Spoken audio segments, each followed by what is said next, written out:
Hello students, आज हम ठोसों के प्रकार का पहला भाग ज्यामिति के आधार पर ठोस दो प्रकार के होते हैं, क्रिस्टलीय एक क्रिस्टलीय। इसका अध्ययन हम पीछे वाले वीडियो में कर चुके हैं।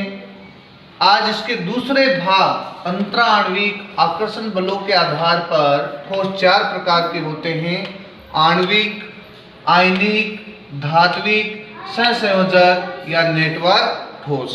इनका अध्ययन हम करेंगे दूसरे भाग का। हम चारों ठोस हैं उनका एक सारणी बनाकर अध्ययन करेंगे। सारणी में आप देखिए, पहला कॉलम हम रखेंगे ठोसों के प्रकार का, दूसरा अवयवी कणों का, तीसरा कॉलम आकर्षण बल, चौथा कॉलम भौतिक प्रकृति का, पांचवा कॉलम विद्युत चालकता, छठा जो कॉलम है वो गलनांक के लिए, और सातवां उदाहरण। देखिए पहला ठोस कौन सा है। एक नंबर पे आप ध्यान दोगे, आणविक ठोस। अब यहां मैं आपको बताना चाहता हूं, आणविक ठोस को पुनः तीन भागों में बांटा गया है। नंबर एक, अध्रुवीय आणविक ठोस। नंबर दो, ध्रुवीय आणविक ठोस। और नंबर तीन, हाइड्रोजन आबंधित ठोस। नंबर एक अध्रुवीय, नंबर दो ध्रुवीय, नंबर तीन हाइड्रोजन आबंधित। ये तीनों ही जो ठोस है वो आणविक ठोस के प्रकार हैं। अब देखिए, सबसे पहले अध्रुवीय आणविक ठोस, अवयवी कण। अवयवी कणों का तात्पर्य होगा जिससे मिलकर अध्रुवीय आणविक ठोस बना है, अर्थात उसमें अवयवी कण कौन से हैं।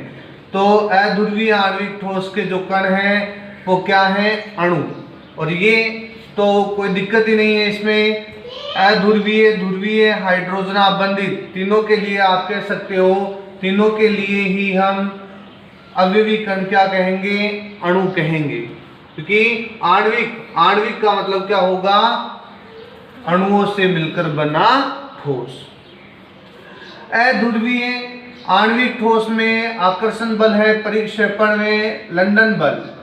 क्योंकि अध्रुवी का तात्पर्य क्या होगा, इसमें जो अणु उपस्थित होंगे उनकी विद्युत ऋणात्मकता समान होगी, इसलिए इनमें लगने वाले जो बल है वो परिक्षेपण में लंदन बल है। और इसकी प्रकृति कैसी रहेगी, अध्रुवीय।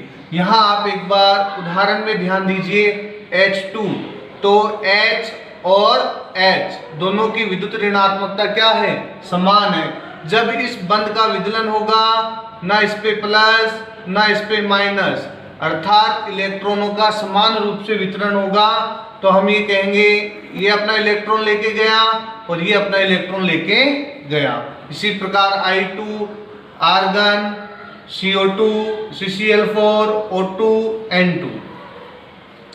इनकी भौतिक प्रकृति होती है मुलायम। इनको छूने पर ये कैसे होते हैं, मुलायम होते हैं। अब इसके अंदर ना कोई प्लस है ना कोई माइनस है, तो ये किस प्रकार की प्रकृति के, विद्युत चालकता इनकी क्या होगी, कुचालक। ये विद्युत के कुचालक होंगे। इनके गलनांक निम्न है।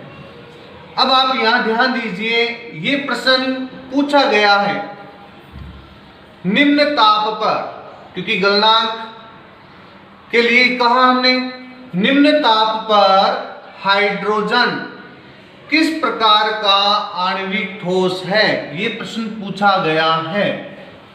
हाइड्रोजन निम्न ताप पर किस प्रकार का आणविक ठोस है, तो इसका उत्तर क्या होगा, अध्रुवीय आणविक ठोस है। आगे ध्यान दीजिए, दूसरा जो प्रकार है ध्रुवीय। ध्रुवीय का वही अवयवी कण क्या होंगे, अणु होंगे। इनके मध्य लगने वाला आकर्षण बल द्विध्रुव। ध्रुवीय का मतलब क्या होगा, यहां पर जो भी अणु उपस्थित होंगे उनकी विद्युत ऋणात्मकता एक की ज्यादा और दूसरे की क्या होगी, कम। ध्रुवीय का मतलब ध्रुवीकरण, अर्थात एक के ऊपर हम ये कह सकते हैं प्लस आवेश, दूसरे के ऊपर माइनस।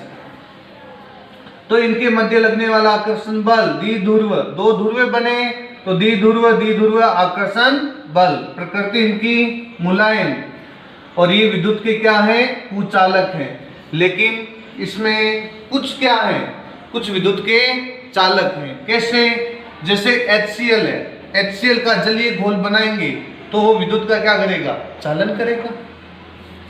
गलनांक क्या है, निम्न है। एग्जाम्पल HCl, H2S, SO2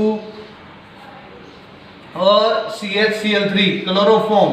अर्थात ये सभी उदाहरण ठोस के रूप में, ठोस अवस्था में। यहाँ चाहे आप कोष्टक में इस प्रकार S लिख सकते हो, H2 और कोष्टक में S, कहने का मतलब ठोस। ये सारे के सारे क्या है, ठोस है। आणविक ठोस का नंबर 3 हाइड्रोजन आबंधित आणविक ठोस। हाइड्रोजन आबंधित आणविक ठोस में अभिविकर्ण अणु ही रहेंगे और इनके मध्य नाम से आपको विदित हो जाएगा हाइड्रोजन आबंधित, तो इनमें उपस्थित हाइड्रोजन बंध। अब यहाँ आप ध्यान देना, यहाँ 11th क्लास में आपने पढ़ा है, एक शब्द देखिए FON। F का मतलब होता है फ्लोराइड, O का मतलब होता है ऑक्सीजन, N का मतलब होता है नाइट्रोजन।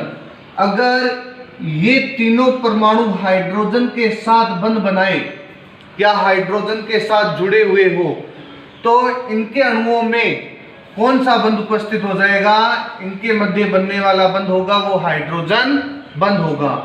फ्लोराइड, ऑक्सीजन, नाइट्रोजन, अगर इनसे मिलकर इनमें से कोई भी एक हाइड्रोजन के साथ जुड़कर एक अणु बनाए और फिर उसकी संरचना के अंदर हाइड्रोजन बंध का निर्माण होगा।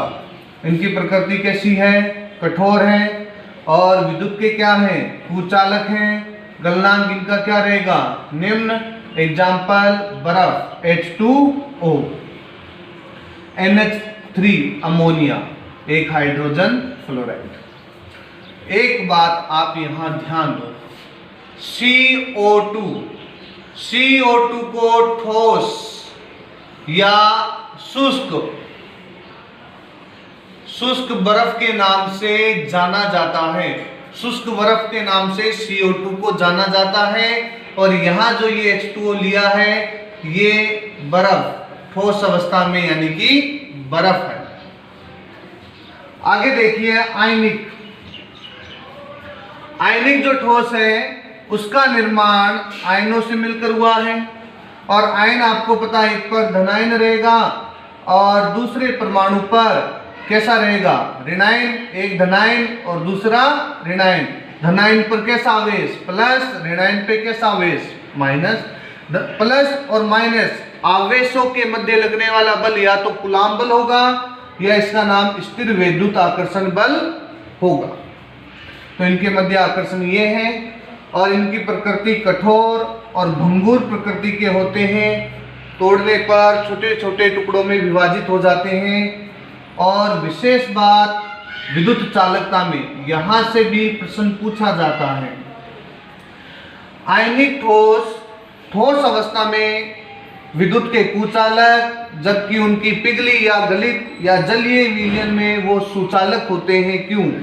इसका कारण देखिए, इसका कारण ये है, जब कोई भी आयनिक ठोस अवस्था में रहेगा तो उसमें धनायन और ऋणायन मुक्त नहीं रहेंगे, जबकि उनको जलीय अवस्था में लेके जाएंगे या उनको पिघली हुई अवस्था में लेके जाएंगे तो वो धनायन और ऋणायन के अंदर बट जाएंगे।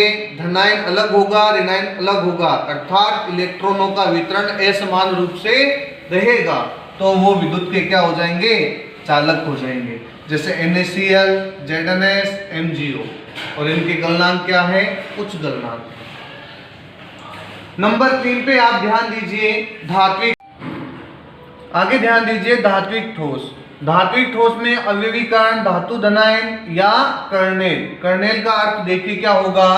कर्नेल का अर्थ होता है जैसे मान लो कोई धातु धनायन है और धातु धनायन के चारों ओर क्या स्थित होते हैं, इलेक्ट्रॉन। या हम ये कह सकते हैं इलेक्ट्रॉन के समुद्र में कौन धातु परमाणु है वो उसमें घिरा हुआ है या इलेक्ट्रॉनों से घिरा हुआ धातु धनायन है, उसको हम कर्नेल कहते हैं। आकर्षण बल है, धातु धनायन है, धातु है, तो उनके मध्य धात्विक आबंध होते हैं। इनकी प्रकृति, धातुओं की प्रकृति आपको पता है, ये कठोर होते हैं, आघात वर्धनीय और तन्य। तन्य का और आघात वर्धनीय का अर्थ देखिए। आघात वर्धनीय, जब इनको चोट पहुंचाते हैं तो चोट पहुंचाने पर ये पतली चद्दर के रूप में क्या हो जाते हैं, पतली चद्दर का निर्माण करते हैं। तन्य तार बना सकते हैं। अब यहाँ आपको पता है इलेक्ट्रॉन चारों ओर फैले हुए हैं, इलेक्ट्रॉन जहां होंगे वो उनकी प्रकृति विद्युत चालकता कैसी होगी, सुचालक होंगे।